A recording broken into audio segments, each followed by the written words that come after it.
পড়ে থাকবে ভাই গো আমরা একদিন থাকিব না।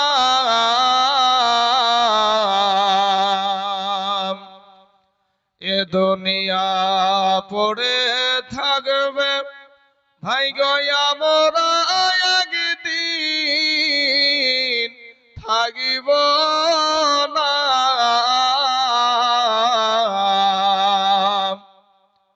সবাই আমাদের ভুলে যাবে, সবাই আমাদের ভুলে যাবে, নবী গো আপনি ভুইলেন না। আল্লাহ সমস্ত তারিফ ও প্রশংসা সেই মহান আল্লাহ তাআলার জন্য, যিনি এক অদ্বিতীয় ওয়াহদাহু লা শারীক। যে আল্লাহ পাক রব্বুল আলামিন ভালোবেসে এই পাগলগুলাকে, যারা বাবা রাস্তা রাস্তায় ঘোরাঘুরি করছে, এরা নিজেকে খুব চালাক মনে করে, কিন্তু কত যুবক ছেলে এখানে বসে আছে, কত নওজোয়ান ছেলে এখানে বসে আছে, আবার কত জনা আজকে এই গ্রামে জালসা জামাইকে দাওয়াত দিয়েছেন না দেননি গো চাচা? দিয়েছ তো, যে জামাই আসো আমার দেশে জালসা, জামাই বিটি এসেছে। বিদেশি জামাই কটা আছেন হাত তুলুন দিন একটু।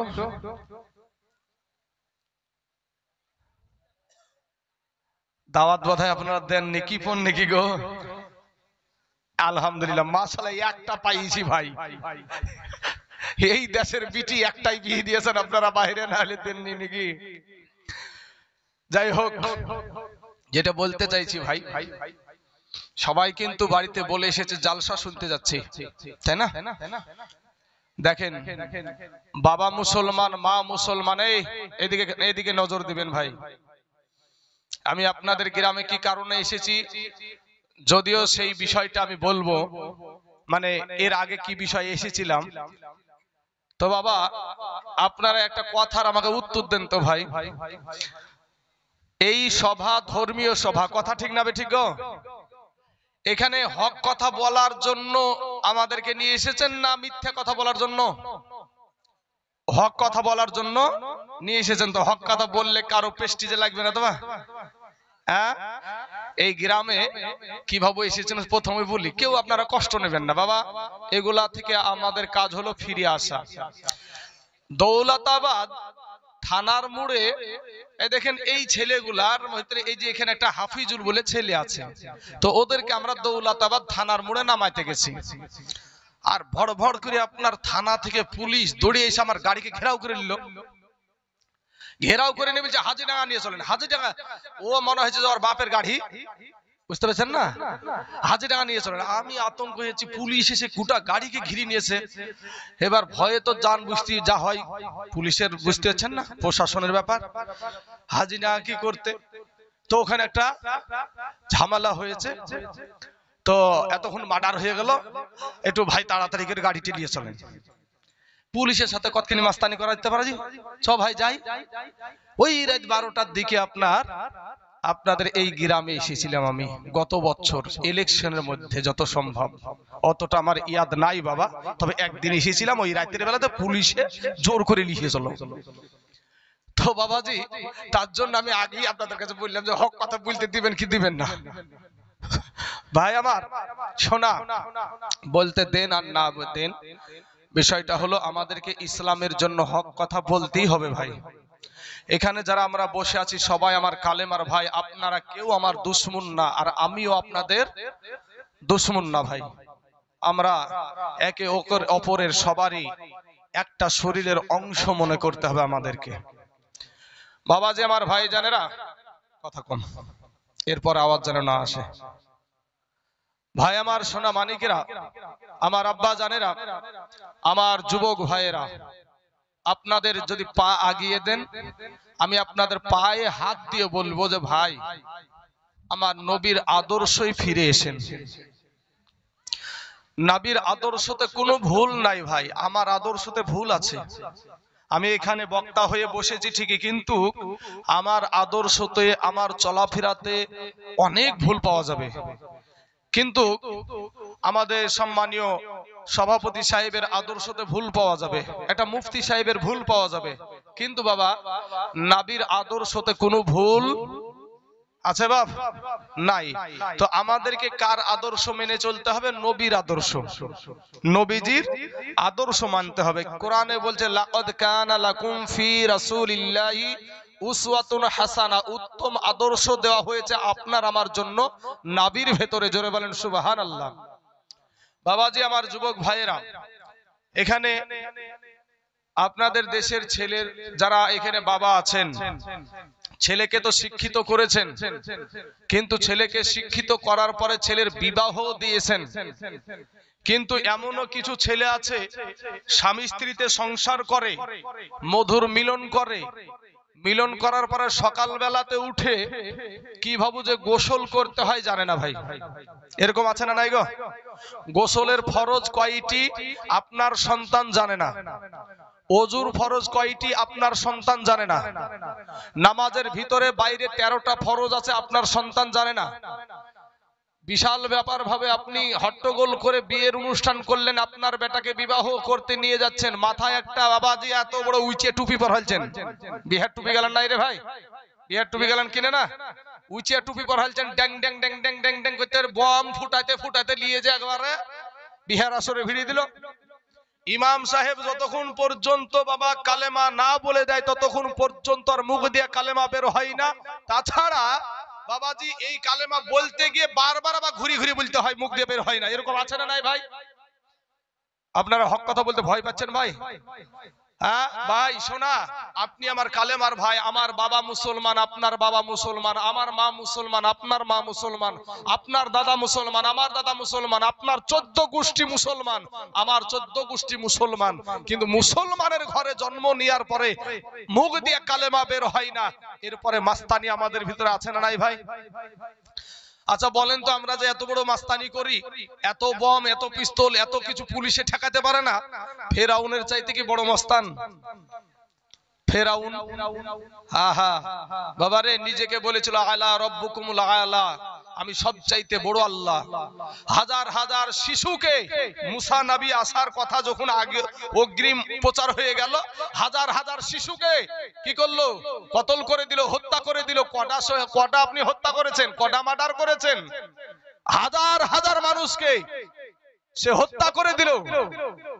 কিন্তু বাবাজি এই বলেছিল যে আলা রব্বুকুমুল আলা, আমি সবচাইতে বড় আল্লাহ। নাউজুবিল্লাহি মিন যালিক। আমার আল্লাহ পানিতে চুবাইয়া মেরেছে। আরেকজন মাস্তানি করেছিল সবচাইতে বেশি, নমরুদ, নাম শুনেছেন? এই নমরুদ মাস্তানি করে বলছে যে ইব্রাহিম নবীকে বলছে আল্লাহর সাথে যুদ্ধ করব। কার সাথে?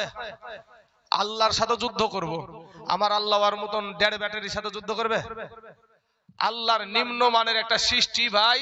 এই যুবকেরা এদিকে কান দাও ভাই রে, তোমার যুবকই এই যে মাস্তানি করছো না, কেরালায় যাচ্ছিল, চেন্নাই যাচ্ছিল, মুম্বাই যাচ্ছিল, কলকাতা থেকে একটা ট্রেন ছাড়লো, ট্রেনটার নাম হলো করমন্ডল এক্সপ্রেস। উড়িষ্যার বালেশ্বর নামে একটা জায়গায় গিয়ে 300 যুবক, 3টা ট্রেন একসঙ্গে অ্যাক্সিডেন্ট হয়েছিল না হয়নি ভাই? মুহূর্তের মধ্যে কান্নার আওয়াজ, বাঁচাও বাঁচাও বাঁচাও বাঁচাও। কারো মুহূর্তের মধ্যে কারো হাত নাই, কারো পাও নাই, কারো মাথা নাই। মুহূর্তের মধ্যে 300 যুবক দুনিয়া থেকে বিদায়। 300 যুবক দুনিয়া থেকে বিদায়। এত মাস্তানি কোথায়? আসার সিরিয়াল আছে, যাওয়ার কোনো সিরিয়াল নাই। এখানে আপনাদেরকে বলি, আমার এই বাপজিদেরকে বলছি যে এই যে আপনাদের পাশে একটা ছোট্ট তালবে ইলম বসে আছে, এই বয়সের সন্তান আপনাদের গোরস্থানে আছে না বাপ? আছে তো? এই বয়সের, আমাদের মতন বয়সের সন্তান আপনাদের গোরস্থানে আছে না নাই বাপ? আছে তো? আপনাদের মতন বয়সের বৃদ্ধ অবস্থায় চুলগুলো দাড়িগুলা সাদা হয়ে গেছে, বৃদ্ধ অবস্থার মানুষ আপনাদের গোরস্থানে আছে না নাই ভাই? আসার সিরিয়াল আছে, যাওয়ার কোনো সিরিয়াল নাই। এই যে আমাদের মৌলভী সাহেব, আমাদের ভাইজান কতবার বললো সামনেকার জায়গাটা পূরণ করেন, সামনেকার জায়গাটা পূরণ করেন। এখানে যদি একটা কোয়েল মল্লিক আসতো, হ্যাঁ, আবার এদিকে ব্যারিকেড সিটি দিতে হতো, নাহলে ওই স্টেজে লাফ মারবে, যা ব্যারিকেড সরিয়ে দিতে হতো ভাই। আর এখন মৌলভী সাহেব ডাকছে আসে না, কিন্তু এই মৌলভী ছাড়া বা হালালও হয় না। এই মৌলভী ছাড়া হালাল হয়? এই মোল্লাহারা ছাড়া তোকে দাফন করবে না, এই মোল্লাহারা ছাড়া তোকে কবর দিবে না, এই মোল্লাহারা না থাকলে তোর জানাজা কেউ পড়াবে না, এই মোল্লাহারা ছাড়া তোকে দাফন করবে না, এই মোল্লাহারা ছাড়া তোকে কবর দিবে না। ওরে সারা জীবন করলি রে তুই যেই মোল্লারে ঘৃণা, সেই মোল্লারে লাগবে একদিন, এটা তো ভাবলি না। ওরে সারা জীবন করলি রে তুই যেই মোল্লারে ঘৃণা, সেই মোল্লারে লাগবে একদিন, এটা তো ভাবলি না। এই মোল্লা না থাকলে তোর মার বিয়া হইতো না। আমার মার বিহা কে পড়ালছে? যুবক ভাইরা, আমার মায়ের বিহা মৌলভী সাহেবই তো পড়ালছে নাকি? যদি আমার মার বিহা যদি মৌলভীতে না পড়ায় তো কি জাদা হতো? হালাল জাদা না হারাম জাদা? বুঝেন না? তো আমার মার বিহা যেমন মৌলভীতে পড়ালছে, আপনার মার বিয়া বা কোন এই মুনিশে পড়ালছে নাকি? হ্যাঁ ভাই রে শোনা, আমি আপনাদেরকে বলি বাবা, সব মৌলভী খারাপ নয়, আর সব জেনারেল শিক্ষিত ছেলেও খারাপ না। সবকিছুর মধ্যে ভালো মন্দ আছে। আমার বলার উদ্দেশ্য যে আপনার আমার কালেমার ভাই, আপনার আমার মুসলমান ভাই, এই অধিকার নিয়ে আমি বলছি যে ভাই ফিরে এসেন, তওবা করে আল্লাহর কাছে ক্ষমা চান। আমার আল্লাহ দয়ালু, আমার আল্লাহ রহমান রহিম। আমার মার চাইতে, আমার বাবার চাইতে, আপনার মার চাইতে, আপনার বাবার চাইতে কোটি কোটি কোটি সহস্র কোটি গুণে আপনার আল্লাহ আপনাকে বেশি ভালোবাসে। জোরে আদর্শই মানুষ কালেমা পড়ে মুসলমান হলো, তাই না ভাই? হ্যাঁ, যে নবী এত সুন্দর আদর্শ দেখালো, কিন্তু যখন আপনি কালেমা পড়ে মুসলমান হয়ে গেলেন তখন কি বললেন? চুরি করলে হাত কেটে দাও, জেনা করলে পাথর মেরে শেষ করে দাও। হ্যাঁ ভাই রে, সব সময়তেই নরমাল নাই, সময়তে তরবারিও চালিয়েছে সাহাবারা, চালায়নি? ইসলাম ধর্ম প্রচার করতে গিয়ে তরবারিও চালিয়েছে, নবীর আদর্শ দেখিয়েছে। আমি বলবো যে সমস্ত ভাইয়েরা, আমার চোখ ভাই, আপনারা আমার দিকে সবাই তাকাচ্ছেন, কিন্তু আমি সব দিকে তাকাচ্ছি। একটু আমি কি মুখ দিয়ে কি কথাগুলা বের হচ্ছে সেই কথাগুলোর দিকে নজর করেন। সব সময় মোবাইল দিয়ে, শয়তানের বাক্স দিয়ে সব সময় ই করিয়েন না। মোবাইলে যদি বাবা 5% ভালো কাজ হয়, 95%ই খারাপের দিকে যায়। এই মোবাইলে পড়াশোনা শেষ করে দিয়েছে, এই মোবাইলে চোখের ক্ষতি, এই মোবাইলে ব্রেনের ক্ষতি, এই মোবাইলে হার্টের ক্ষতি। এরপরও আমরা ছোট বাচ্চাকে মোবাইল দিয়েছি, এখন বাড়ির মালিক বলছে আরে তোকে আমি বাড়িতে আমার সন্তানের দেখভাল করার জন্য রাখা হয়েছে, মোবাইল কেন বেটা বেটির হাতে? তখন বলে তোমার বেটা বেটি সারাদিন মান কান দিবে, তো আমি ওই বই নিয়ে পড়াবো নাকি? বুঝতে পারছেন না? কবি বলছেন বাবা, ছোট্ট ছোট্ট পোলা পানে, ছোট্ট ছোট্ট বাচ্চাতে ফেসবুক চালায় না গো? চালাচ্ছে তো। এই বাচ্চারা কি শিখবে বলেন? এই বাচ্চারা ফেসবুকে ভালো ছবিও আসে, ন্যাংটা ছবিও আসে, কি আসে না ভাই? যুবক ভাইরা আসে না গো ভাই? अरे इंडियाते फेसबुक ऐसे सुनो रे भाई, और पिची पिची पुला पान फेसबुक चलाए, छोटो छोटो पुला पान फेसबुक चलाए, और कत पुकार आइडिया से आमार जाना नाई, फेसबुक चालाछे जारा तारा जाने भाई। इंडियाते, अरे इंडियाते फेसबुक ऐसे सुनो रे भाई, और छोटो छोटो पोला पान फेसबुक चालाए, और कालो मेया फर्सा से जे मोबाइले छवि छेड़े যুবকদের পাগল করছে ভাই। আছে না নাই গো? হ্যাঁ, কালো আল্লাহ চেহারা দিয়েছে, কালো রং।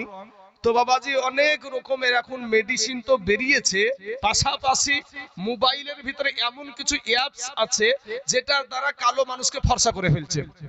কালো মানুষকে ফর্সা করে দিচ্ছে, এডিটিং করে ওকে ফর্সা করে দিল ছেড়ে, বাস শুরু হয়ে গেল।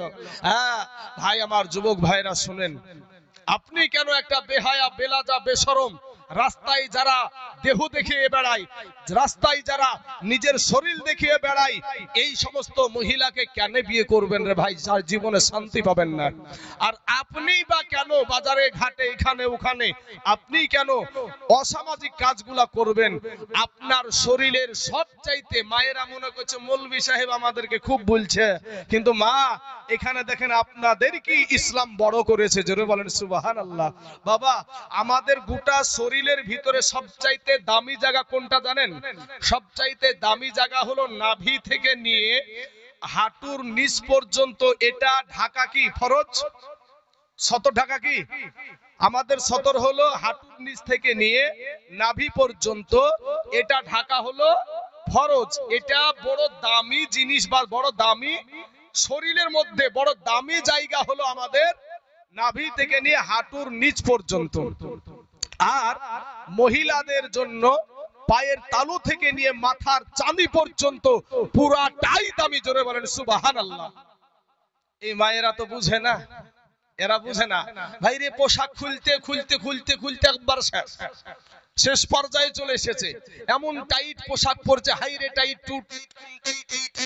মাথার চুল এড়া দিয়ে একেবারে রাস্তায় এমন ভাবে চলছে মনে হচ্ছে যেন শ্রীদেবী যাচ্ছে। আর শ্রীদেবীর সাজার খুব শখ, কবরে যাইয়া দেখো বাঁশের লাঠি রেডি।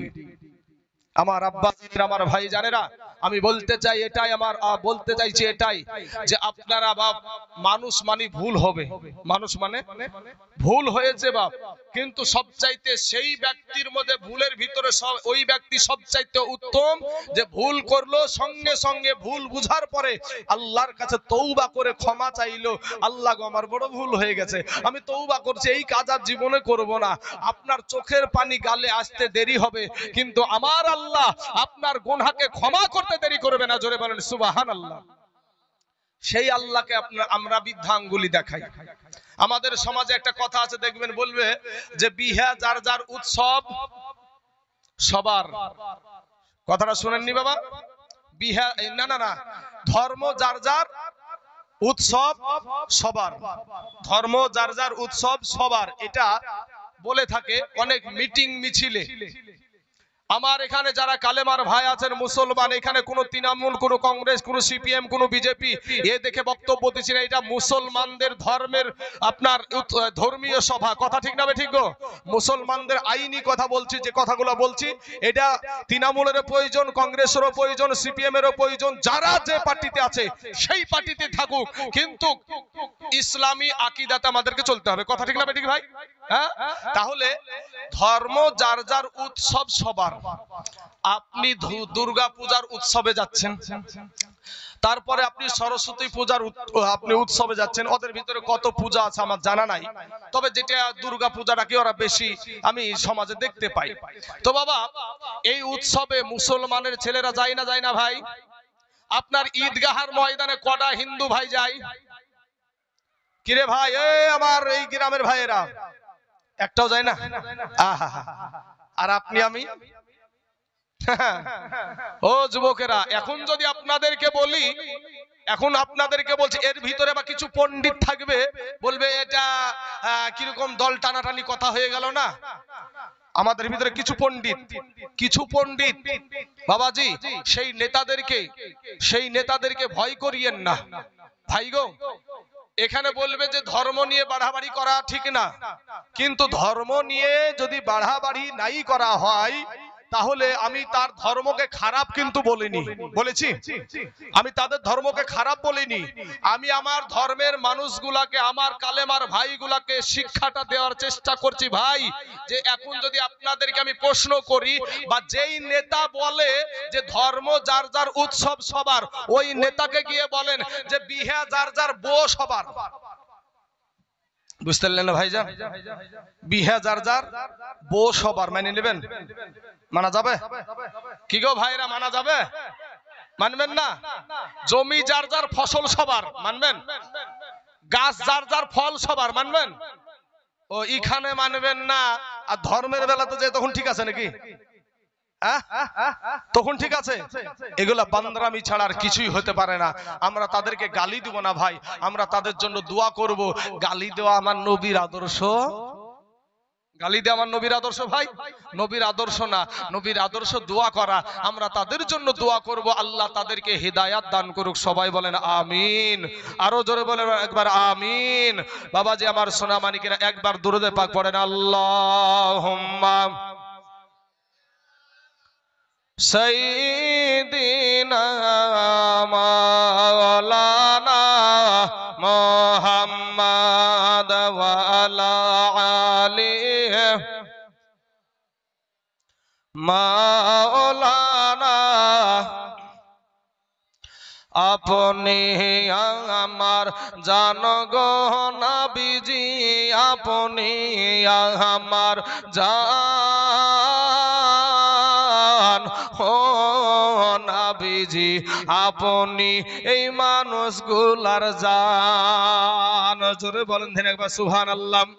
এই হাজীডাঙ্গার মুসলমানেরা নবী আমাদের জানের চাইতে প্রিয় না প্রিয় না ভাই? হ্যাঁ ভাই গো আমার সোনা মানিকেরা, কোনো একটা বিধর্মী যদি একটা মুসলমান ছেলেকে, বকাটিয়া ছেলেকেও যদি মারে, তাও আমাদের কলেজায় আঘাত লাগে না লাগে না গো ভাই? হ্যাঁ, একটা মদখোর মুসলমান ছেলে, একটা গাঁজাখোর, তারপর ওই ছেলেটাকে যখন কোনো বিধর্মী মারে তখন কিন্তু আমাদের মায়া লাগে, তাই না? তাহলে এর জন্য যদি মায়া লাগে, তাহলে আমার নবীর জন্য কেমন মায়া?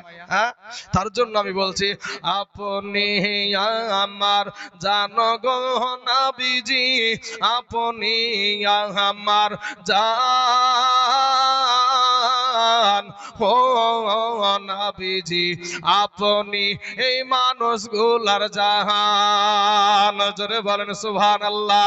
এই রে আপনার জন্য করতে পারি, আপনার জন্য করতে পারি জীবন কুরবান। জোরে বলুন। আমার হাজীডাঙ্গার মুসলমানদের ভাইদেরকে বলছি, আপনারা বাবা একটু মুসলমানের মতন আওয়াজ দিয়ে জোরে বলেন তো সুবহানাল্লাহ।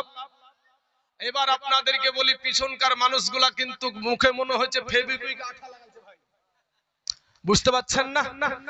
সুবহানাল্লাহ বললে আপনার নাকি, আলহামদুলিল্লাহ বললে আপনার নাকি।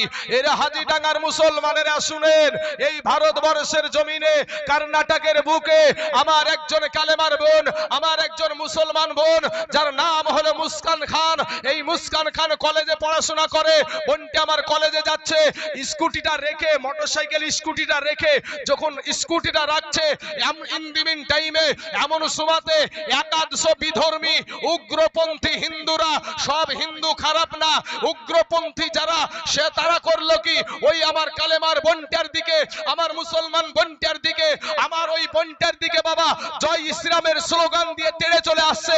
এমন সময়তে ওই বোনটার পাশে আমার মতন একটা মুসলমান যুবক ছিল না, তার কালেমার ভাই ছিল না, তার নিজের মায়ের পেটের ভাই ছিল না, তার আব্বাদান ছিল না। ওই বোনটি আমার একাই একটা নারী, একটা মহিলা। ওই বোনটি আমার ওই একাদশ খেপা কুকুরের সামনে একাই বলছে নারায়ে তাকবীর আল্লাহু আকবার, নারায়ে তাকবীর আল্লাহু আকবার। এই ধ্বনি দিয়া গোটা পৃথিবী, গোটা আপনার ইন্ডিয়ার জমিন, বাংলাদেশের জমিন, পাকিস্তানের জমিন, ইরাকের জমিন, ইরানের জমিন, আফগানিস্তানের জমিন, আমেরিকার জমিন, ইসরায়েলের জমিন, গোটা পৃথিবীকে এই বোনটি আমার কাঁপায়া দিয়েছিল। জোরে বলেন সুবহানাল্লাহ। আরে এতগুলা মুসলমান বসে আছে, মুখে ফেভিকুইক আঠা লাগাইছে। ভাই শোনা, তুই আমার কালেমার ভাই, তোর পা আগিয়ে দে, আমি তোর পায়ে হাত দিতে রাজি আছি, কিন্তু ভাই মাস্তানি করিস না। আমার নবীর আদর্শের মালাটা গলায় পরিয়ে নাও ভাই। ভাই গো শোনা, আমার আব্বা জানেন আমার নবী কত কষ্ট করেছে ভাই। ভাই আমার সোনা মানিকেরা, আমার আব্বা জানেরা, আমার যে সমস্ত যুবক ভাইরা দাঁড়িয়ে আছেন, ভাই আমি আপনাদের দুশমন না ভাই, একটু আপনারা মেহেরবানি করে যদি বসে যান। আর মনে হচ্ছে যেন বাবা যেগুলা সাইড দিয়ে আছে না, এই যে বাবা খরার ধান লাগায় না গো, খরার ধান, তো খরার ধানের পানি বেরিয়ে যাবে বলে আইল গেলান বোধহয় মোটামুটি করে দেয় না, ভালো করে শক্ত করে দেয়। হ্যাঁ, ভালো করে শক্ত করে দেয়। খরার ধানের ব্যাপার, রোজ রোজ মেশিন নিয়ে যাওয়ার ব্যাপার আছে, পানি কারভি নেমে যাবে, এমন ভাবে আইল দেয়, তো সাইড দিয়ে বুঝতে পেরেছেন শক্ত করে আইল, আর ভিতর খান ফাঁকা। ভাইরা আমার সোনা মানিকেরা, আমি বলবো যে আমার যে সমস্ত ভাইয়েরা দাঁড়িয়ে আছে তাদেরকে বসার একটু সুযোগ করে দেন। আমার এটাই হচ্ছে আমার বলার উদ্দেশ্য, যে তারা তাদের পা গুলা কষ্ট পাচ্ছে। আর আমি যারা দাঁড়িয়ে আছে তাদেরকে বলবো, ভাই ইচ্ছাকৃত আপনার শরীরে কষ্ট দিবেন না, ইচ্ছাকৃত আপনার শরীরে কষ্ট দিবেন না ভাই গো। আমার দয়ার নবী আল্লাহকে পাওয়ার জন্য, আমার যে কথাগুলো বলছি ভাই আল্লাহকে পাওয়ার জন্য, আমার নবীকে পাওয়ার জন্য, আপনার কবর হাসর মিজান পুলসিরত পার কিভাবে হবেন এটার জন্য বুঝতে বাবা বুঝের মতন বুঝিয়েন না। একটা কথা বলি এক্সাম্পল হিসাবে, তারপরে আমি আমার ওই জায়গাতে আমার জীবনের দিকে এগিয়ে যাব। একটা বুঝার মতন বুঝবেন ভাই। আপনার 6 ঘড়ির বাজারে, এটা কোরআন হাদিস না, বুঝার জন্য এক্সাম্পল দিচ্ছি। এটা 6 ঘড়ি বাজারে এক মঘা তার কাটা বুদ্ধি ছিড়া, জীবনে কোনোদিন ভাই আয়না দেখেনি। মুখ দিয়ে আমরা আয়না দেখি না, মুখখান তো আয়নাতে দেখি ভাই নাকি? তো এই আয়না জীবনে কোনোদিন ও আয়নাই দেখেনি। তো যখন আয়না দেখেনি, 10 টাকা বেলা পাইকারি দরের আয়না বিক্রি হয়েছে 6 ঘড়ি বাজারে। তো মঘা এই তার কাটা বুদ্ধি ছিড়া 10 টাকা দিয়ে ওই আয়না কিনেছে। আয়না কেনার পরে আয়নার দিকে তাকিয়ে দেখছে যে আয়নার ভিতরে একটা মানুষ, আয়নার ভিতরে কি একটা মানুষ। ই তখন চিন্তা করছে, আশ্চর্য জিনিস, এর ভিতরে একটা মানুষ ভরা। সুন্দর করে হেফাজত করে নিয়ে গিয়ে বাড়িতে লুকিয়ে রেখেছে, কাউকে দেখাই নাই। এত সুন্দর জিনিস যে এর ভিতরে একটা ডবল মানুষ।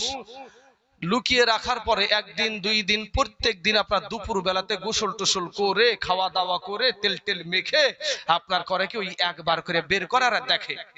তখন কদিন আর বিবি চোখে আর কদিন ফাঁকে দিবে, বাড়িতে বউ তো আছে। বউ তখন বলে যে মঘা কি করে রে, রোজ রোজ আমাকে লুকিয়ে কি করে ও, আজ দেখবো আর কি যে করে। ও আজ বাড়ি থেকে বের হোক, তারপর মজা ওকে দেখাচ্ছি। ও যেমন এক মঘা ভাই, আর বিবিটাও এক মঘি, তার কাটা বুদ্ধি ছিড়াইও, আর বিবিটাও তার কাটা বুদ্ধি ছিড়া। তখন ওই স্বামী যখন বাড়ি থেকে বেরিয়ে গেছে, এই বিবি তখন গিয়ে আপনার ওই লুকানো জায়গা থেকে আয়নাটা বের করে আয়নার দিকে তাকিয়ে দেখছে যে আয়নার ভিতরে একটা সুন্দরী মহিলা। আয়নার ভিতরে একটা সুন্দরী মহিলা, যেমন সুন্দরী মহিলা দেখেছে আয়নার ভিতরে, ওর মেজাজ গরম। এই বয়সে আবার 40-এর কুঠা পার হয়ে গেল, কবে জানি জামাই এসে বাপ বুইলে ডাকে, আর ই আবার শুরু করেছে, আমি তো আর বিটি মাটির বিয়ে দিতে পারবো না। এবার বাবা ই রাগে আর না থামতে পেরে এক দৌড় দিয়ে শাশুড়ি মায়ের কাছে। এখন শাশুড়ি তো বুড়ি হয়ে গেছে, বৃদ্ধা হয়ে গেছে। শাশুড়ি মাকে যে মা দেখেন তো আপনার বেটার কুকর্মগুলা। তো কেন রে মা, কি হয়েছে? তো আপনার বেটা 40-এর কুঠা পার হয়ে গেল, আর এই বয়সে কবে জানি জামাই আসবে বাড়িতে, আর এই বয়সে আমার মতন সুন্দরীকে রেখে আবার প্রেম করতে আরম্ভ করেছে। মায়ে তখন একটা ধমক দিয়ে বলছে, আমার বেটার মতন বেটা নাই এই গ্রামে, এত সাদা সুদে বেটা, আর আমার বেটা এই কাজ করেছে। তখন এই বুড়ি মহিলা বুঝতে পারছেন না, আর ই হচ্ছে তাগড়া জুয়ান। হ্যাঁ, এই তখন এবার বুড়ি মহিলার হাত খানকে খাপ করে ধরে বলছে যে চলেন আপনাকে একবারে সচক্ষে প্রমাণ দেখাচ্ছি। এর মাও কিন্তু বাবা তার কাটা বুদ্ধি ছিল, এর মাও কিন্তু তার কাটা বুদ্ধি ছিল। হাত খানকে ধরে টানতে টানতে নিয়ে গিয়ে বাবা ওই আয়না বের করে দিয়েছে। আয়না যখন বের করে দিয়েছে, তো আয়নার দিকে তাকিয়ে দেখছে যে আয়নার ভিতরে একটা বুড়ি মহিলা, আয়নার ভিতরে একটা বুড়ি মহিলা। তখন মা এই শুরু করেছে কান্না, ওরে কান্না, কেউ চুপাতে পারে না। বেটা তুই কি করলি, ও বেটা তুই কি করলি, হাই বেটা তুই কি করলি। কেউ যখন চুপাতে না পারলো, বেটার কাছে খবর গেল, বেটা আসলো। বেটা এসে বলছে মা তুমি কাঁদো কেন, ও মা তুমি কাঁদছো কেন?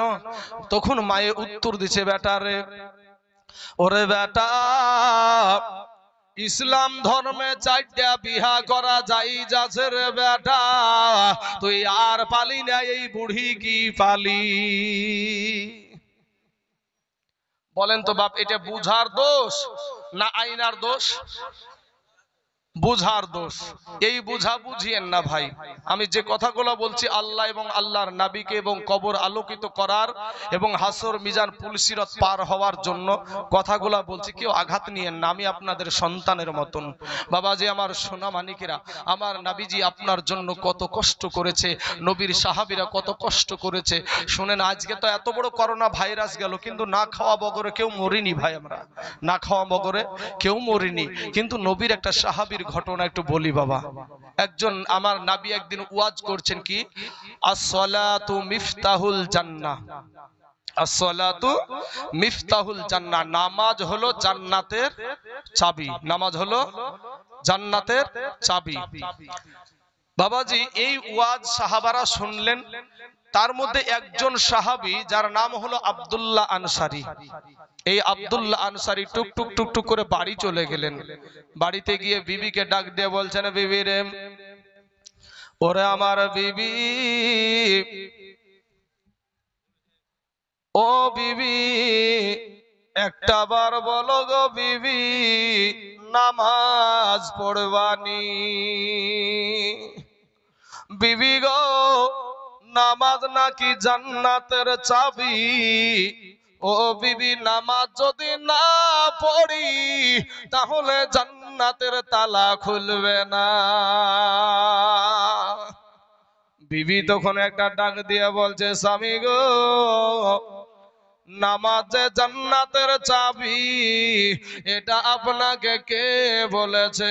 বলে আমাদের দয়ার নবী বলেছে। জোরে বলেন সুবহানাল্লাহ। আমার নবীজি বলেছেন নামাজ হলো জান্নাতের চাবি। বিবি গো, বলো তুমি নামাজ পড়বানি? বিবি ডাক দিয়া বলে, স্বামী, নবী যদি জান্নাতের চাবি নামাজকে বলে থাকে, আজকে থেকে ওয়াদা করলাম গো নবী, জীবনে কোনদিন আর নামাজ ছাড়ব না। জোরে বলুন বাবা। চলুন একটু বোঝার চেষ্টা করবেন।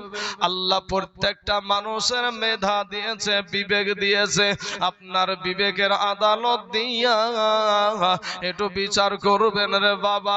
নিজেকে মহান মনে করিয়েন না, নিজেকে সব সময় ছোট মনে করিয়েন রে বাবা। ও সোনা, আমার আল্লাহর গোলাম হয়ে এখানে আজকে বসেন বাবা। আজকে রাত্রিটা যখন পার হয়ে যাবে, আমার মতো তাইজুলকে কিন্তু আগামীকাল আর পাবেন না। ও বাবাজি, সোনা মানিকেরা, আর একটা বক্তা, আমাদের এখনো দুইটা বক্তা আছে বাবা, ওনাদেরকে কিন্তু পাবেন না, কারণ আর এক জায়গায় জবান দেওয়া আছে। এ মুসলমান, এ আমার কালেমার ভাইয়েরা গো, ও আমার কালেমার ভাই, এই দুনিয়াটা কিছুই না রে মুমিন। এরা আমার নবীর উম্মতের দল, মাস্তানি করিও না রে বাবা, যৌবনের বাহাদুরি দেখায়ও না রে যুবক।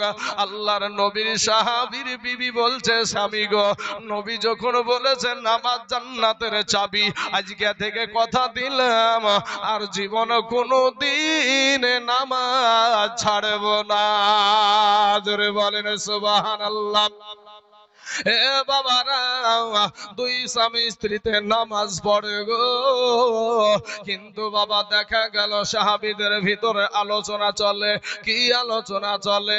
যে আব্দুল্লাহ আনসারী যে কি নামাজ পড়ে আমরা বুঝতে পারি না। মসজিদে সবার শেষে আসে, আবার সবার আগে মসজিদ থেকে বেরিয়ে যায়। আমার দয়ার নবী, আমার নূর নবী, আমার নবী বলছেন, সাহাবা তোমরা কি আলোচনা করো? সাহাবারা বলে, ইয়া রাসূলুল্লাহ, ইয়া হাবিবাল্লাহ, নবী গো, ওগো নবীজি, দয়ার নবী মায়ার নবী গো, আপনার সাহাবী আব্দুল্লাহ আনসারী নামাজ পড়ে, কিন্তু কি নামাজ পড়ে বুঝি নাই, এত তাড়াতাড়ি মসজিদ থেকে বেরিয়ে যায়। আমরা আপনার বায়ান শুনি, আমরা আপনার ওয়াজ শুনি, কিন্তু এই আব্দুল্লাহ আনসারী কিন্তু এখানে একটু বসে না। বিষয়টা কি? আমার নবী বললেন, সাহাবারা রে, তোমরা পিছনে কোনো আলোচনা করিও না।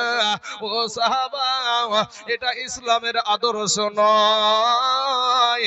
আমি নবী তদন্ত করে দেখব এই আব্দুল্লাহ আনসারী কি নামাজ পড়ে। জোরে বলুন, কে তদন্ত করবে বাবা? আমার নূর নবী তদন্ত করবে, আমার দয়ার নবীজি, আমার ইতিম নবী বাবা, যেই নবী উম্মতের কত দরদি বাবা। শোনা, আমার মাইকম্যান ভাইকে বলবো, ভাই রে একটু আওয়াজটা উঠান, বসিয়ে চাপিয়ে রাখেন না, না তো বাবাজি এক জাল সাথী আমার গলা শেষ। তখন বাবাজি রোজার আগ পর্যন্ত তো ডেট ফাঁকা নাই, তখন আরো 5 জন তো আশা করেই নিয়েছে নাকি। আর বক্তাকে হেল্প করার জন্যই বক্স বসানো হয়, কথা ঠিক না ভাই? ঠিক, হ্যাঁ, জালসাতে কিন্তু বক্স দেওয়া হয়, বক্তা যাতে ঠিক থাকে, বক্তা যেন ক্লান্ত না হয়ে যায়, বক্তাকে সহযোগিতা করার জন্যই বক্স দেওয়া হয়। তাই আমার মাইকম্যান ভাইকে বলবো, ভাই বাইরে খুব সুন্দর আওয়াজ হচ্ছে, কিন্তু স্টেজটা বক্তাকে ফুলাতে পারে, মানে বক্তাকে খেলাতে পারে এক নম্বরে দর্শক, দ্বিতীয় নম্বর হলো মাইকম্যান। তাই আমার মাইকম্যান ভাইকে বলি যে আমার স্টেজটাকে যাতে একটু আওয়াজটা একটু বসিয়ে চাপিয়ে আছে, সেটাকে একটু বুলন্দ করে দাও, তাহলে জায়গাটা আবার ঠিক হয়ে যাবে। বাবা যে আমার সোনা মানিকেরা, একটু মেধা দিয়ে ভাববেন ভাই, একটু চিন্তা করে দেখবেন ভাই, আজ আছি কাল নাও থাকতে পারি ভাই গো। এই যে নিঃশ্বাস নিচ্ছি আর ছাড়ছি, দিয়া নিয়ার ভিতরে যদি একবার বন্ধ হয়ে যায় তাহলেই শেষ। কি হলো গো? হার্ট অ্যাটাক, পটল তুলবে। হ্যাঁ, কবি বলছেন, এই নিঃশ্বাসের বিশ্বাস কইরা গো বাদলাম বাড়ি ঘর,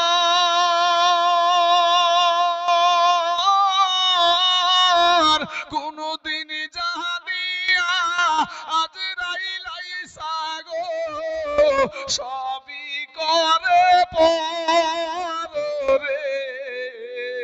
ওরে জীবন গুনাই গুনাই গেল রে।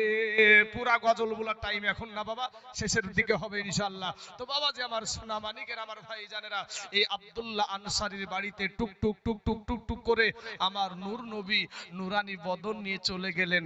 দেখেন নবীর আদর্শ দেখেন, বাড়ির বাইরে থেকে সালাম দিলেন। কি দিলেন? সালাম দিলেন। আসসালামু কবলাল কালাম, আগে সালাম পরে কালাম, আগে সালাম পরে কালাম। কিন্তু এই হাদিস দিয়ে আবার জানে ইয়া নবী সালামু আলাইকা, এর বিরোধিতা আবার করতে যান না, এর বিরোধিতা করতে যায়েন না, কারণ ওখানে আবার ইয়া নবী আগে নবীকে ডাকছে। এটা বাবাজি এই বিষয়ে আলোচনা করতে গেলে ওদিকে আলাদা ডিস্ট্রিক্ট। তো আমি বলছি এই হাদিস দিয়ে যেন ওইখানে আবার ফেকড়া বাঁধায়েন না বাবাজি আমার সোনা মানিকেরা।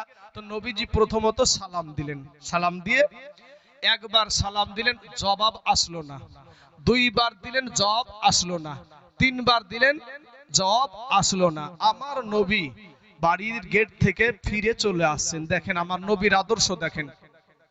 আরে বাবা, আপনাদের এই জায়গাতে এই যে উঠা উঠির এই চুলকানি কেন? হ্যাঁ, কিরকম কি বুঝছি না রে ভাই। এই মানুষগুলা যেদিন মারা যাবে সেই দিন কি করবেন, কি নিয়ে কবরে যাবেন যুবক ভাইয়ের আমার শোনা, কি নিয়ে যাবেন? 3খানা কাফন ছাড়া তো আপনাকে কিছুই দিবে না ভাই। এত আপনার বাহাদুরি, রক্ত ভাই, হাত থাকবে হাতের কাজ থাকবে না, পা থাকবে পায়ের কাজ থাকবে না, মুখ থাকবে মুখের কাজ থাকবে না। এত মাস্তানি কিসের রে ভাই? সোনা মানিকের আমার যুবক ভাইয়েরা, চলুন আমার ওয়াজে যাই। যার যেটা ভালো লাগবে, কিয়ামতের দিন ও বেটা আমাকে দায়ী করতে পারবে না বাবা যে আমার সোনা মানিকের আমার ভাই জানেরা। কিয়ামতের দিনে এই চিটারগুলা, এই বাটফারগুলা কিয়ামতের দিনে যাইয়াও ভাই মিথ্যা কথা বলবে, বলবে আমরা নামাজ পড়েছি।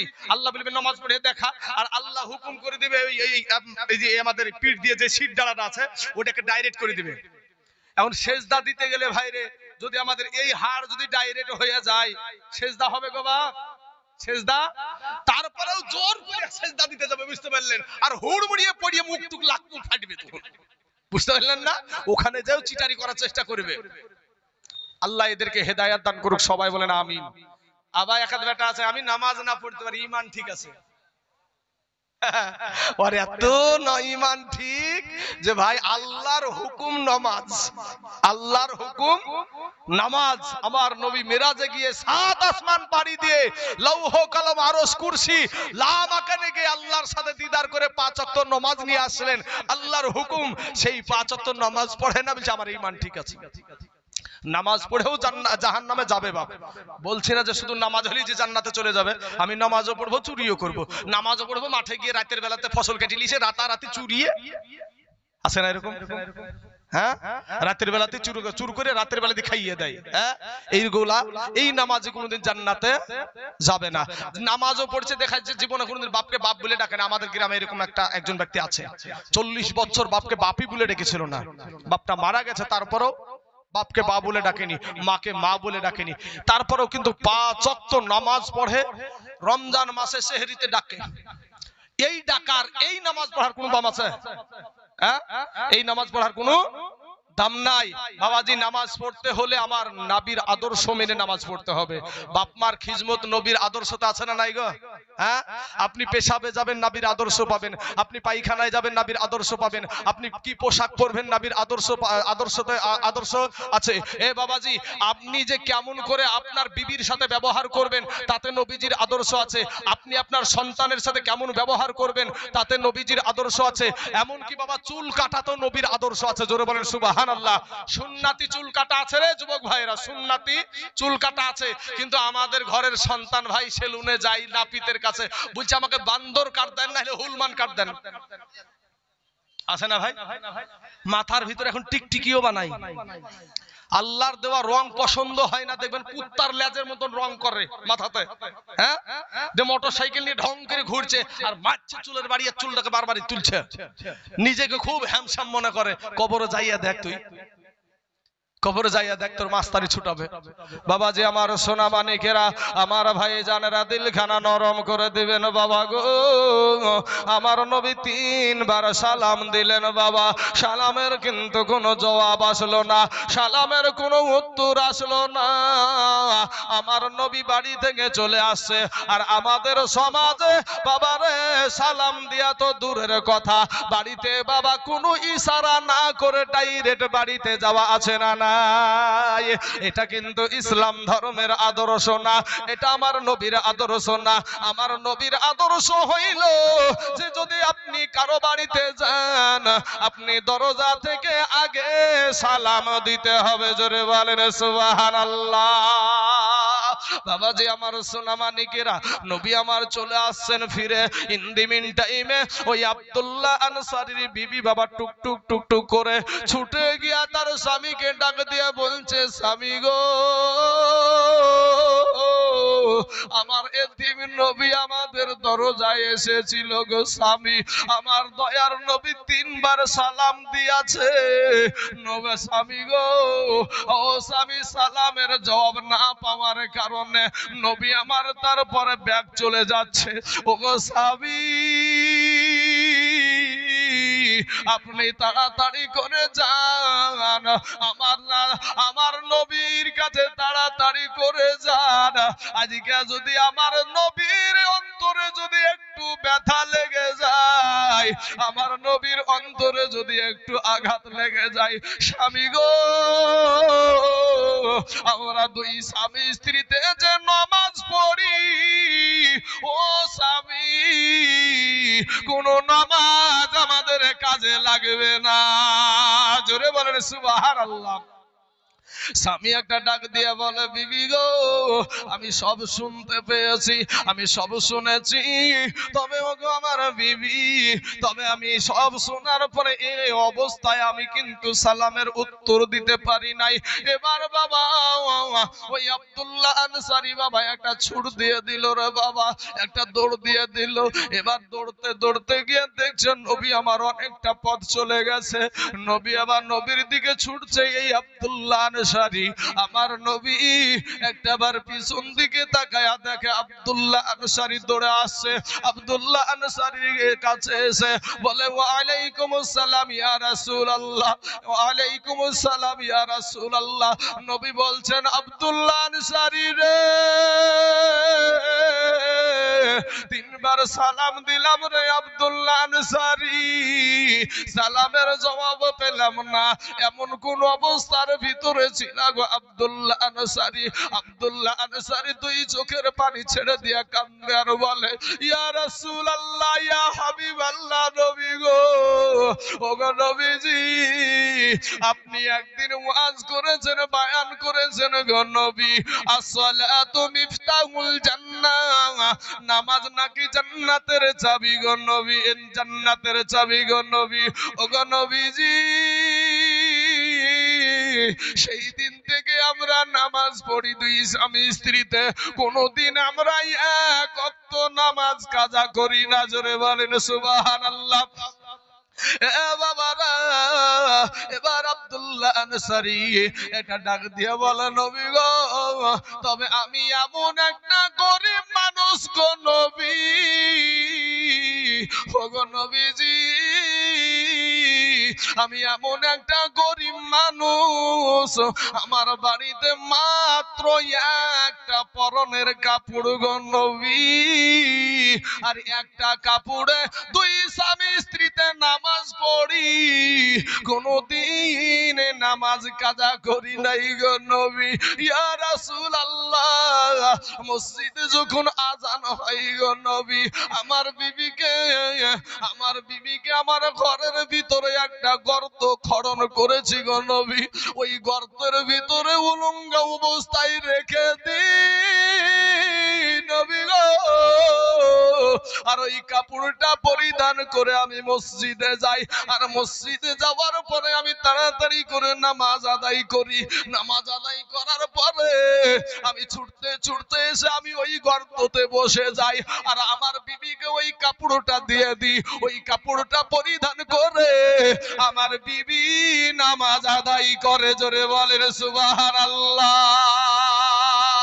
ইয়া রাসূলুল্লাহ, ইয়া হাবিবাল্লাহ, নবী গো, একটা কাপড়ে দুই স্বামী স্ত্রী নামাজ পড়ি গো নবী, জীবনে কোনদিন নামাজ ছাড়ি নাই গো নবী। ও মুসলমান, আমার হাজীডাঙ্গার যুবকেরা রে, আজ আমাদের বাক্স ভর্তি করা কাপড়, আজ কত রং বেরঙের কাপড় রে বাবা, কত রঙের যে কত নামের যে কাপড় বেরিয়েছে রে বাবা। এই বাক্স ভর্তি করা কাপড়, শোকেস ভর্তি করা কাপড়, কিন্তু বাবা রে এরপরেও আমরা নামাজ পড়ি না বাবা। কত রঙের আমাদের কাপড়, যখন যে নাম দিয়ে ভাই কাপড় বের হচ্ছে সমাজে, সেই রঙের কাপড়। যখন চলছে কিরণমালা তো কিরণমালা, যখন চলছে পাখি তো তখন পাখি, হ্যাঁ, যখন চলছে মিটুনে সালমান খানের চুলের কাট তো সালমান খানের চুলের কাট চলছে। এই তো এখন আমাদের সমাজ। হ্যাঁ, সুবহানাল্লাহ। কবি বলছেন কিরণমালার এত জ্বালা এ যদি বুঝিতাম, তাইলে কি আর ডিশ চ্যানেলে ছবি দেখিতাম। স্বামী আমার গরিব মানুষ, এ পকেটে নাই টাকা, কেমনে আমায় কিনা দিবে কিরণমালার জামা। সাথী তুমি রাগ করো না, এ সাথী তুমি রাগ করো না, এ খুলো তোমার আখি, তোমার জন্য কিনে আনবো নতুন জামা পাখি। আছে না নাই ভাই? হ্যাঁ, এতে নারীদের কিছু দোষ নাই, দোষ আপনার। যুবক, নারীদেরকে দিয়েছেন বাড়িতে টিভি, আর এই টিভিতে ভাইরে সারা দিন মানুষ সিনেমা দেখছে, সিরিয়াল দেখছে। এখন সিনেমার মধ্যে ভাই এই বাংলাদেশের নায়কটার নাম শাকিব খান। শাকিব খানের চেহারা খান খারাপ ভাই, সুন্দর চেহারা না? তো সারা দিন মান এই মঘার বিবি এই শাকিব খানকে সিনেমাতে দেখছে। এখন এই মঘা টিভি কিনে দিয়েছে বাড়িতে, ই গেছে মুনিশ খাটতে, মুনিশ খেটে সারা দিন মান খাটাখাটনি করেছে, করার পরে বাবা এই খাটতে খাটতে দেহু দিয়ে ঘাম বেরিয়ে চেহারা খান একেবারে আর রোদ্রের তাপে কালো কালো হয়ে গেছে। তো বাড়িতে আসছে, ওর মতন সারা দিন মান সাকিব খানকে দেখে ইয়ার দিকে তাকাইতে মন যাবে? আরে ভাই, হ্যাঁ, রাতের বেলাতে শুবে তো যদি এদিকে বেটা ছেলেটা মুখ করে তো মেয়ে ছেলেটা এদিকে মুখ করবে, এদিকে মুখ করে শোবে। ওই যে সাকিব খান দেখেছে, হ্যাঁ, পাওয়ার আপনি করে দিয়েছেন, পাওয়ার আপনি করে দিয়েছেন। আর আরেকটা করছে সরকারেরা, ঈমান ধ্বংস করার জন্য সরকার দিচ্ছে পাওয়ার। আজকে যান আপনি ব্যাংকে যাবেন তো আপনার কোনো মাস্তানি চলবে না, মহিলাদের মাস্তানি। কয়েকদিন পূর্বে ভাই আমার ব্যাংকে কোনো অ্যাকাউন্ট নাই, ছিল না, তো এই 10 দিন আগে আমি অ্যাকাউন্ট খুলতে গেছি, ওরে আল্লাহু আকবার, আমাকে ধাক্কা মেরে চলেছে মহিলারা। এ মা খালারা, তোমাদের মুখের আওয়াজ বন্ধ হয় না রে? আরে রে আল্লাহ, এতগুলা পুরুষ পাগলের মতন চাতক পাখির মতো তাকিয়ে আছে, আর গল্প ফুরায় নাই, আওয়াজ পাচ্ছেন না গো? এই মহিলাদের আওয়াজ আসছে না? বলেন, এদের গলার আওয়াজটাও পর্দা। এই মহিলার ভালো সন্তানের আশা করলে কোনদিন ভালো সন্তান পাবে? খাজা মাইনুদ্দিন চিশতি রহমতুল্লাহ আলাইহির মা কেমন মা দেখেন, এই মহিলার জন্য এই ওষুধটা দিয়ে আমি ওদিকে যাই। আপনি ওই যে যখন বৃদ্ধ যে বেটাতে খেতে দেয় না, বেটাতে খেতে দেয় না, মলবি সাহেব কি করব? আছে না এরকম ভাই? আছে না? হ্যাঁ, এই বেহায়া বেলাজা বেশরম এই সমস্ত নারীদের কোনো ইজ্জত ছিল না, সম্মান ছিল না। এই মহিলাগুলোকে আপনার হাটে বাজারে বেচা কিনা করা হতো, জিন্দা দাফন করা হতো। এই মহিলাদেরকে ওই নর্দমা থেকে, গর্ত থেকে উঠিয়ে আমার নবী মায়ের জাত বানিয়ে দিয়েছে। জোরে বলে সুবহানাল্লাহ। নারীরা আমাদের মায়ের জাত, আমাদের সম্মান। হ্যাঁ, নবী বলেছেন আমি নারী জাতিকে ভালোবাসি। এতগুলা পুরুষ পাগলের মতন চাতক পাখির মতো মানুষ বসে আছে, একটা কথা বলেন আর ওইখান থেকে আওয়াজ চলেছে স্টেজে। হ্যাঁ, শুনেন, খাজা মাইনুদ্দিন চিশতি রহমতুল্লাহ আলাই এই ভারতবর্ষে যখন কোনো মুসলমান ছিল না বাবা, এই ভারতের জমিনে পা রেখে ওনার জীবনী বলতে লাগলে বহুত। তবে বাবা আমি সংক্ষিপ্ত আকারে সন্তান কেমন ভাবে ভালো বানাবেন একটু ওনার কাছ থেকে শিক্ষাটা নেন। খাজা মাইনুদ্দিন বা এই ভারতবর্ষে এসে একটা নয়, দুটো নয়, 80 থেকে 90 লক্ষ বিধর্মীকে কালেমা পড়ে মুসলমান বানিয়েছিলেন। জোরে বলেন সুবহানাল্লাহ। একজন আল্লাহর ওলি, ছোটখাটো ওলি নাকি বাবা? হ্যাঁ, অথচ বাবা যে আমাদের সমাজে ওনাদের দিকে আঙ্গুল তুলে আছে। খাজা তো গাঁজা খাই দেয় বলে, নাউজুবিল্লাহি মিন যালিক। আহা, যে বেটা বললো সেই বেটার বাপের ক্ষমতা নাই একটা বাবাজি কটা মুসলমান বানাছি বানা দেনি। আর যে লক্ষ লক্ষ আপনার কি করলো, মুসলমান বানালো, বাড়িতে গিয়েছে বড় আনন্দ। মানে যখন 90 লক্ষ মুসলমান হয়েছে একটা আনন্দ হবে তো? আপনারা যদি আমার ওয়াজ শুনে যদি আনন্দিত হন, আমাকে আনন্দ লাগবে না? আমি কি চাই না যে আপনাদেরকে একটু কবরের বায়ান, তাহাসসুরের বায়ান, আল্লাহর ভয়, নবীর মহব্বত একটু আমি শিক্ষা দিই? এটা কি আমার মন চাইছে না বাবা? কিন্তু কোন দিকে যাই? আমার কিন্তু আমার উপর বড় বোঝা আছে একটা সামনে, সেটা হলো মসজিদ। আর মসজিদের উন্নতি কল্পে জালসা। তারপরেও বাবা কোন দিকে যায়? তো বাবা এই খাজা মাইনুদ্দিন চিশতি যখন ভারত থেকে মায়ের কাছে পৌঁছালেন, বড় আনন্দ। মা তখন বলছে, বেটা এত আনন্দ কিসের, এত আনন্দ কিসের গো বেটা? তখন বলছে যে মা আমি ইন্ডিয়ার জমিনে গিয়েছিলাম, একটা নয়, দুটো নয়, 1000 নয়, 2000 নয়, 1 লাখ নয়, 2 লাখ নয়, 80 থেকে 90 লক্ষ বিধর্মী কালেমা পড়ে মুসলমান হয়েছে। জোরে বলেন সুবহানাল্লাহ। বাবারা আমার সোনা মানিকেরা, ও গো আমার মা খালা গো, রাগ করিয়েন না মা, ও মা পর্দা করে দুনিয়া থেকে যাও রে মা, গলার আওয়াজটাকে পর্দা করো রে মা। ওরে মা এতগুলো আমার যুবক ভাইয়েরা বসে আছে রে মা, কেউ একটা কথার আওয়াজ স্টেজে আসে না, কিন্তু তুমি আমার মা, তুমি আমার বোন, কেন রে মা? এইরকম আদর্শ তোমার, এইরকম ব্যবহার খাজা মাইনুদ্দিন চিশতি রহমতুল্লাহ আলাইকে ডাক দিয়া বলে, বেটা রে, ওরে বেটা মুইনুদ্দিন, তুমি যা কিছু হয়েছো এটাতে তোমার কোনো বাহাদুরি না, এটাতে তোমার কোনো গৌরব করা চলে না, কারণ তুমি যা কিছু হয়েছো রে বেটা, আমি জনম দুঃখিনী মায়ের কারণে হয়েছো, আমি মা জননীর ত্যাগের কারণে হয়েছো। জোরে বলেন সুবহানাল্লাহ। খাজা মাইনুদ্দিন চিশতি বলে, মা গো, ও মা, তুমি আমার জন্য কি ত্যাগ স্বীকার করেছো গো মা? মা বলছে, বেটা রে, ওরে বেটা মুইনুদ্দিন, তুই যখন আমার পেটে আসলি রে বেটা, বেটা রে, আমি তোর মা জননী, তুই যখন আমার পেটে আসলি, আমি বলছি রে বেটা, আমি একটা রাত্রি তাহাজ্জুদের নামাজ কাজা করি না। জোরে বলেন সুবহানাল্লাহ। বেটা মুইনুদ্দিন রে, আমি তোর মা, আমি একটা রাত্রি তাহাজ্জুদের নামাজ কাজা করি না রে বেটা।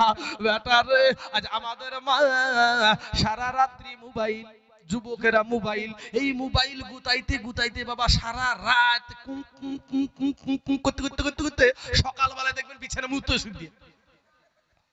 বাবাজি শোনা, সারা রাত মোবাইলে আই লাভ ইউ এই কথা বলতে বলতে ঘুমাইছে। সারা রাত মোবাইলে কথা বলছে, আই লাভ ইউ সোনা, ও বলছে আই লাভ ইউ টু। হ্যাঁ বাবাজি, এই করতে করতে ঘুমাইছে। ঘুমানোর পরে সকালবেলাতে ওর কানে আওয়াজ আসছে, I love you, I love you. এই আওয়াজ যখন কানে এসেছে তখন এই মহিলা মাথা, মানে এই পুরুষের মাথা গরম। হ্যাঁ, তোকে সারা রাত আই লাভ ইউ বললো, তোর পেট ভরলো না, তুই সকালবেলাতে আমার বাড়িতে চলে এসেছিস, এ তো আমার মান সম্মান গেল। সারা রাত আই লাভ ইউ বলেছে, এখন মান সম্মানের ভয়ে ধুসমুস করে বিছান থেকে উঠিয়ে ভাই বাহির দিকে তাকিয়ে দেখছে যে বাহির দিয়ে একটা ওই বাতাবি লেবু বিক্রি করছে।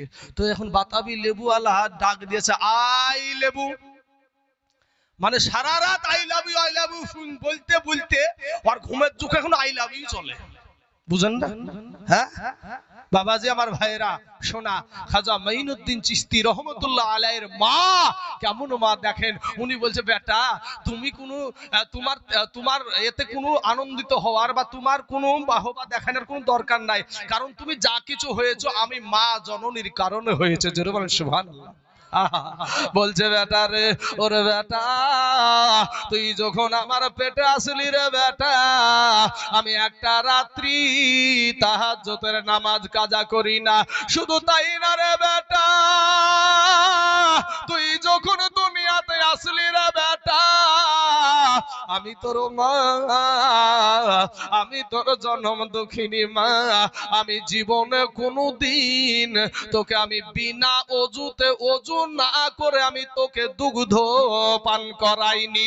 জোরে জোরে বলুন সুবহানাল্লাহ। এ খোদার ওলি মরে না কো আমার চিরদিন, এ তাদের দেহ খাই না মাটি, এ সয়না রে জামিন, এ শরীরে ঘুরে বেড়ায়, এ জামিন আকাশ বিশে, এ নয়ন ভরে দেখি তোমায়, এ অনেক কথায় আছে। ভাব আমার সোনা মানিকের, আমার ভাই জানেরা। তো এখানে খাজা মাইনুদ্দিন চিশতি রহমতুল্লাহ আলাইহির মা কি বলছে, যে বেটা তুমি যখন দুনিয়াতে আসলা, তো আমি বিনা অজুতে তোমাকে কোনোদিন দুগ্ধ পান করাই না। আর আমাদের মায়েরা কিভাবে সন্তানকে দুধ খাওয়ায় দেখবেন, আর যখন এইভাবে দুধ খাওয়ানোর পর ট্যা ট্যা ট্যা, এবার মাগরিবের টাইমে মৌলবি হয়ে গেছে, জাল্লাহ ফুদেন কান্দন চুপে না। আছে না? কান্দন চুবে না, বুঝতে পারছেন না? বাবাজি আমার সোনা মানিকেরা, আমার মা এদেরকে বলবো, মা রাগ করেন না। আপনার যদি মাথা দেখা যায় আল্লাহ জাহান্নামে দেবে, আপনার যদি পেট দেখা যায় আল্লাহ জাহান্নামে দেবে, আপনার যদি পিঠ দেখা যায় আল্লাহ জাহান্নামে দেবে।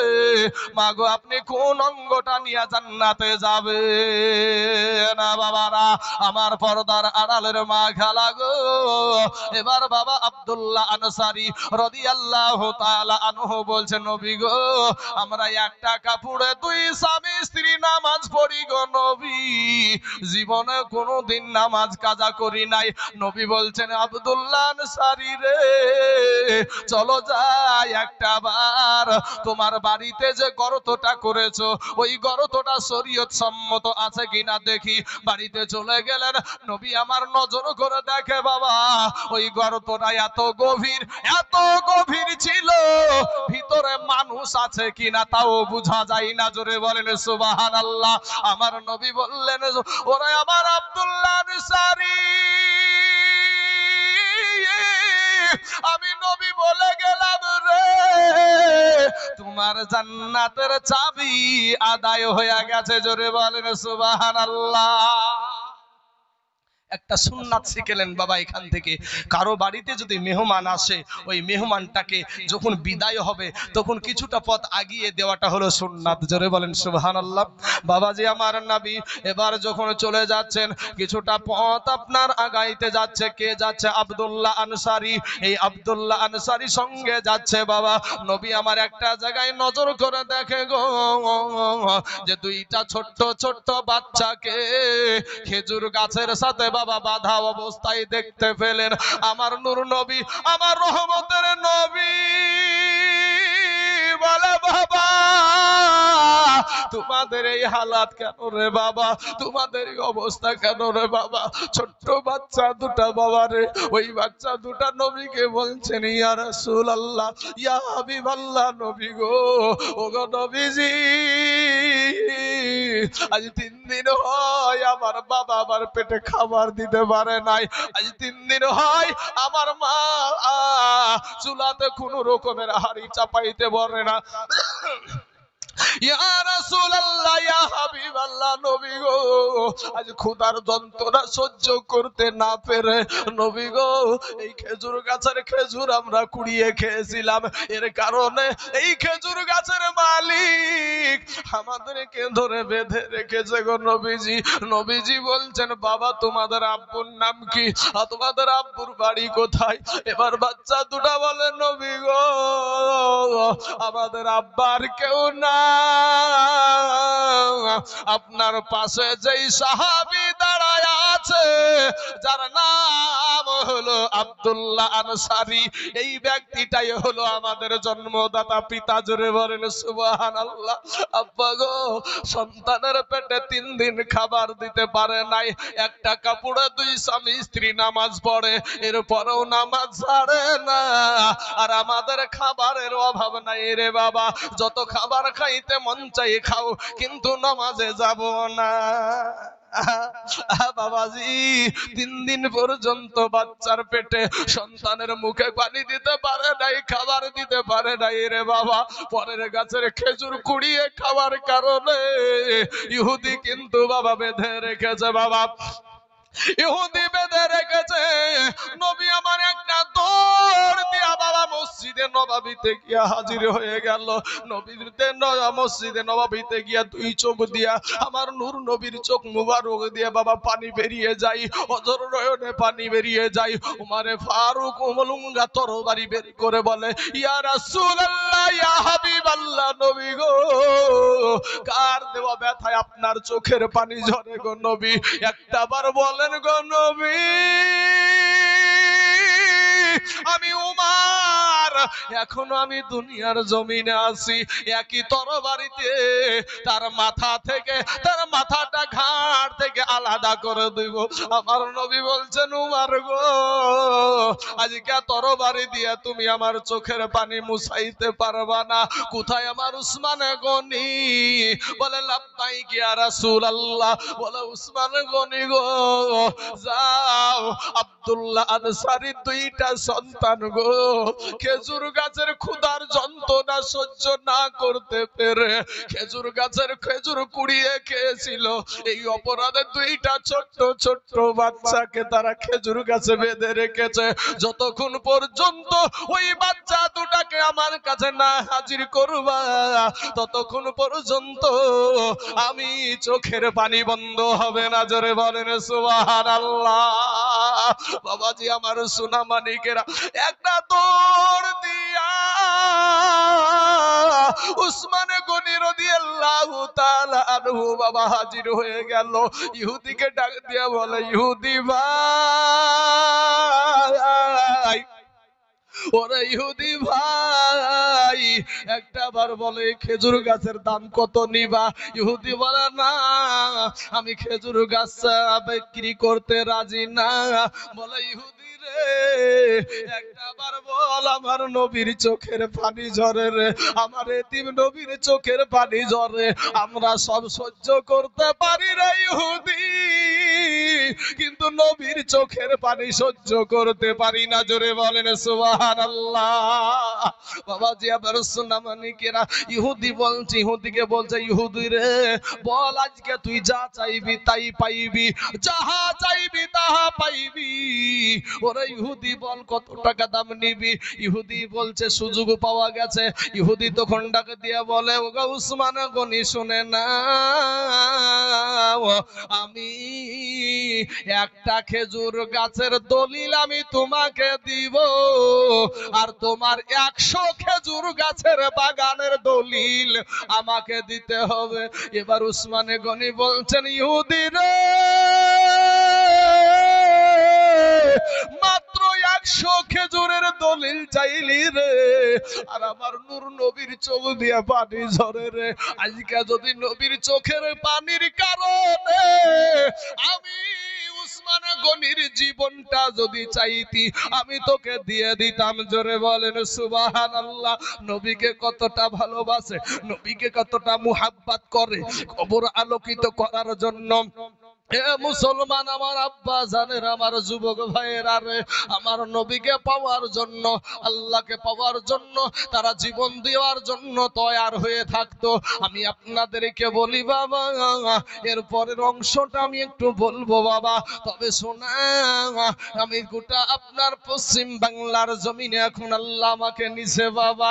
ওগো ভাই জানেরা, আমি আপনাদেরকে বলবো না যে আপনাদের জীবনটা নবীর কারণে এখানে দেন, আপনাদের রূহটা বের করে দেন, আপনি এখানে মারা যান, মান সম্মান হানি করেন, এটা বলবো না।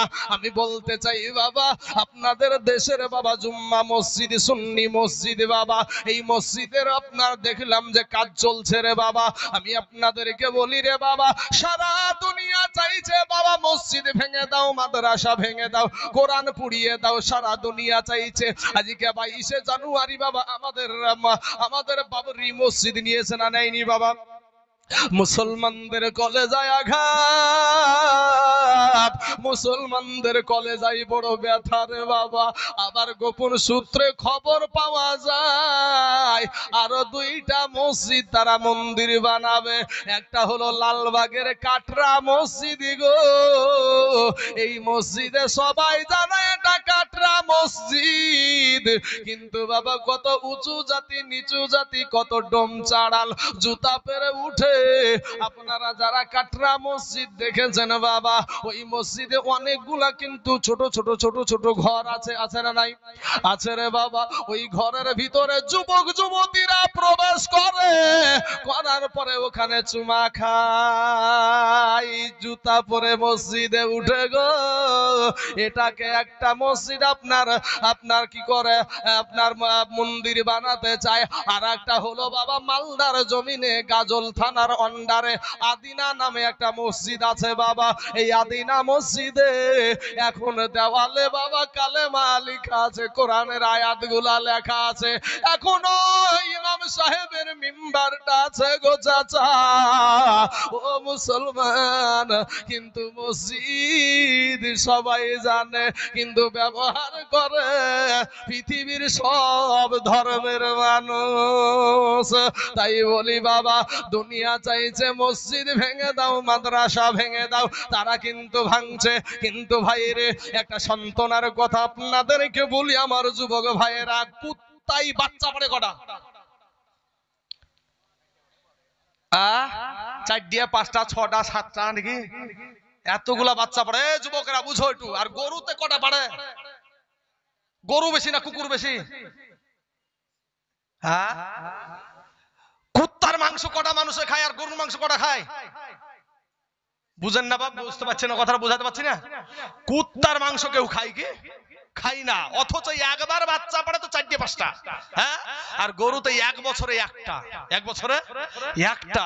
মজা করে মুসলমানেরা গরুর গোছ খায়। ওরে খাওয়া, হাই রে খাওয়া, ললি ডুবিয়ে ললি পর্যন্ত হা করলে ললি দিয়ে মাংস যদি দেখা যায় একটা মানুষের, আনা লাওয়ার খাও না।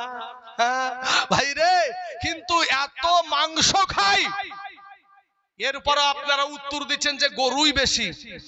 প্রত্যেকটা বাড়িতে গরুকে পোষা হয়, কিন্তু কুত্তা তো কেউ পুষে না। এত বাচ্চা হয় গেল কোথায়? আসলে বোঝা যায় হালালটাতে বরকত বেশি, হালালটাই বরকত বেশি।